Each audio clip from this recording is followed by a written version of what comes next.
Alright, Catfish, let's get this over with. You are seriously. Oh no! You suck. Yes! I so gotta get one of those.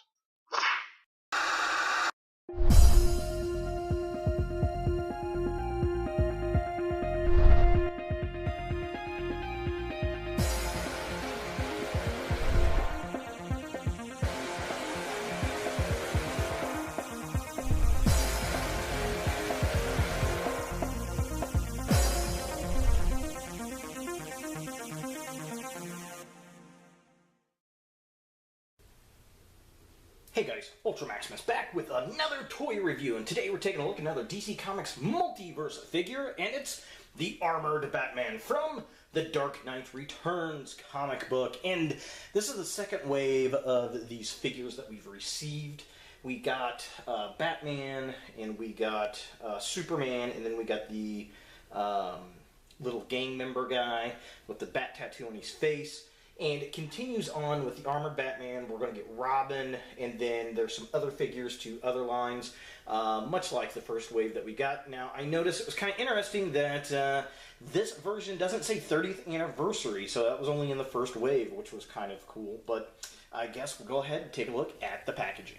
Alright, so here we have Armored Batman in package. Again, the same kind of box style that we've been getting. It says DC Comics Multiverse at the top. We get Batman artwork there. It says Armored Batman, and we get a Collect and Connect New 52 Doomsday, which is pretty neat. This side of the package just says DC Comics Multiverse. This side has a picture of Batman and kind of a little bio here. So here's a close-up. Dun, dun, dun, dun, dun, dun, dun, dun, dun, dun, dun. Artwork's pretty cool. Definitely digging that. There is the bio. If you want to pause and read that, you are more than welcome to. Just kind of a quick look at the front of the package. The artwork, there it is. Looking kind of neat. Here's the back of the package. So all the other figures, we get Robin, which is going to be neat. We get Lex Luthor in his prison garb from Batman vs. Superman. We get Supergirl from the TV series. We get the Mutant Leader from The Dark Knight Returns. And we also get a Superman Doomed, which he looks very happy. And of course we get our Build-A-Figure here, which is pretty cool. I'm kind of excited actually to build this. I'm liking the way it looks. It's the new 52 Doomsday, although I wish she had shoes. I think that would have looked a little bit cooler. So there is the new 52 Doomsday. Looking pretty neat, and here are all the other figures in this wave that you need to collect to build him, including Super Smiley Doomsday Superman, which actually looks like a pretty cool figure from the images. So let's go ahead and get Armored Batman out of the box and see what we think. And here we have Batman out of the package, and I got some QC issues with this figure. Overall, I like it. There's some surprises, mainly in this armor piece being a soft vinyl. I was expecting that to be like one large, hard plastic piece, but it was not. Now, this figure does come with the build-apart figures, or Collect and Connect, I guess they call it.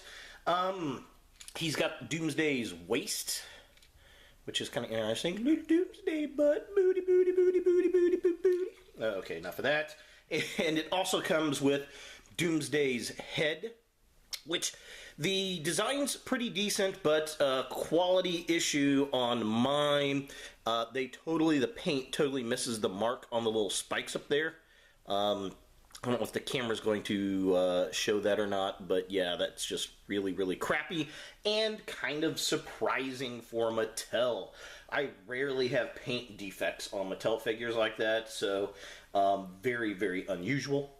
The same thing goes with the figure itself. There's some paint misfires on the belt.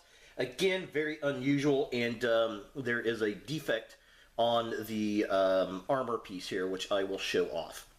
Now, those complaints aside, this is actually a pretty cool looking figure, and it's pretty robust. I was really questioning the size of this figure in comparison to the actual Dark Knight figure, which I'll compare it here in a minute.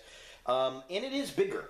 I didn't think it was going to be, but overall I think it does kind of capture that this is the same character in a bulky piece of armored suit, which I was worried it wouldn't.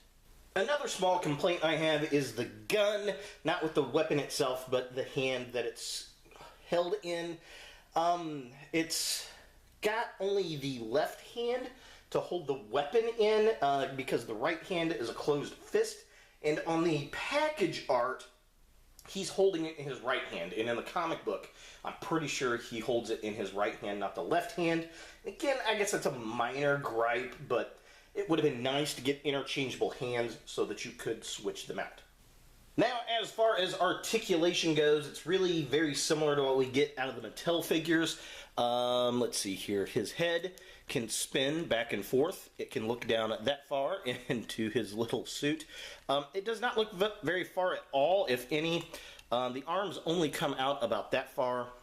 There is a spin at the top of the shoulder. There is a spin at the upper arm. He has a single jointed elbow, but it doesn't move very much because of the armor. There is a twist at the wrist, and that's about it. There is a twist at the waist, and he does have a diaphragm joint in there, so he can look down about that far, but he barely goes up at all, and that's because of this kind of soft plastic that's around there. The other thing is, this was the other issue I had, it's like split right there at the top, like the glue didn't go in all the way, which is unfortunate on this particular figure. And then there you can see on the belt, it's kind of mispainted, which is unfortunate, just looks sloppy. The legs barely go up at all because of the shorts. They go back about that far, they go that far out. There is no twist at the top. He has a single jointed knee.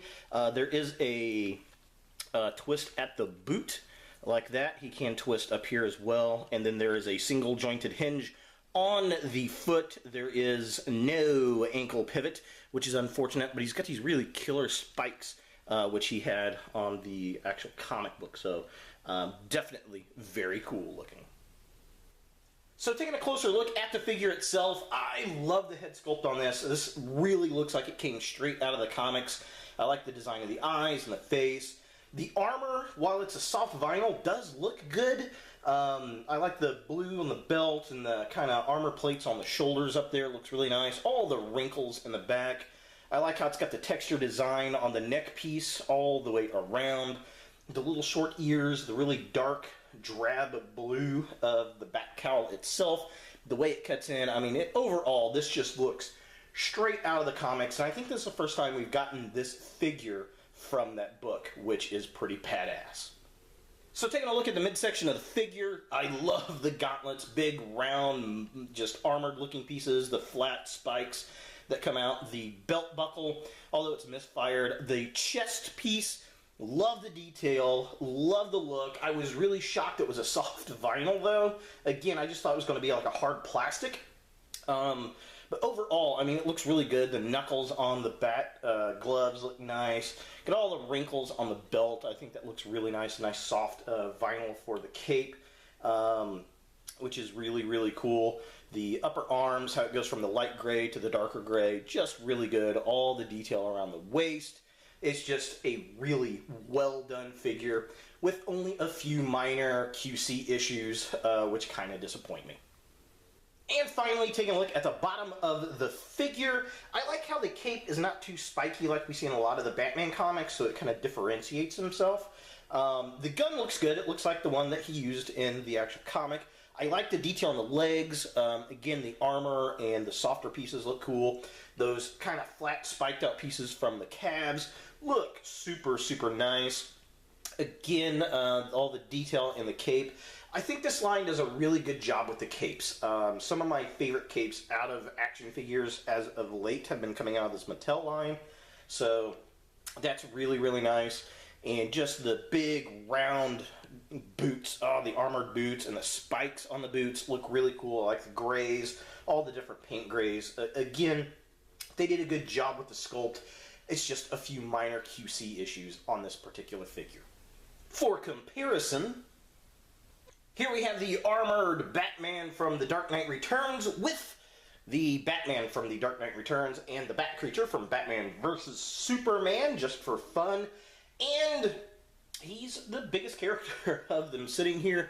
He's definitely the tallest. And again, I was really worried. I thought this one was going to be a little bit bigger in the chest, but this one definitely kind of takes it, and in the head sculpt itself, as well as the boots.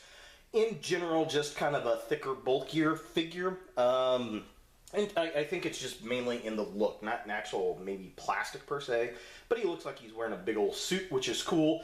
The other thing I like about this figure over this figure is the actual design and sculpt of it. This looks more comic book to me than this one does. I know they were going for a certain look with this on a certain cover, but this actually looks like it comes out of the comic book pages to me for some reason. The only thing is, I wish the armored version had some kind of dry wash and, you know, just a little more paint app. It's just a little too bright. I think it should be darker to reflect the comic book. So is the Armored Batman from the Dark Knight Returns comic a figure you want in your Batman or DC collection? Yeah, you do. Again, I think this is the first time we've seen this figure, which always one of my favorite figures, where he just stomps the living crap out of Superman back in the 80s. Absolutely loved it. Of course, the Batfleck Armored Batman that we get from Batman vs. Superman is a direct homage to this figure or character, and I really do appreciate that.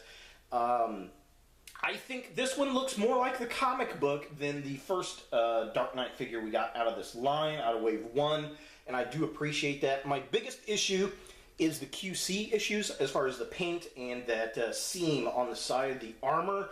So if you do see this, hopefully you will have multiple figures to choose from and get the best paint quality. Unfortunately, there was just the one figure from the entire wave at my store. So it was either get this or not get it at all. So I went ahead and picked it up. Same thing with the Bat Creature, which was very, very strange. But I do like the figure. I think it's very cool. It looks really nice on my Dark Knight shelf.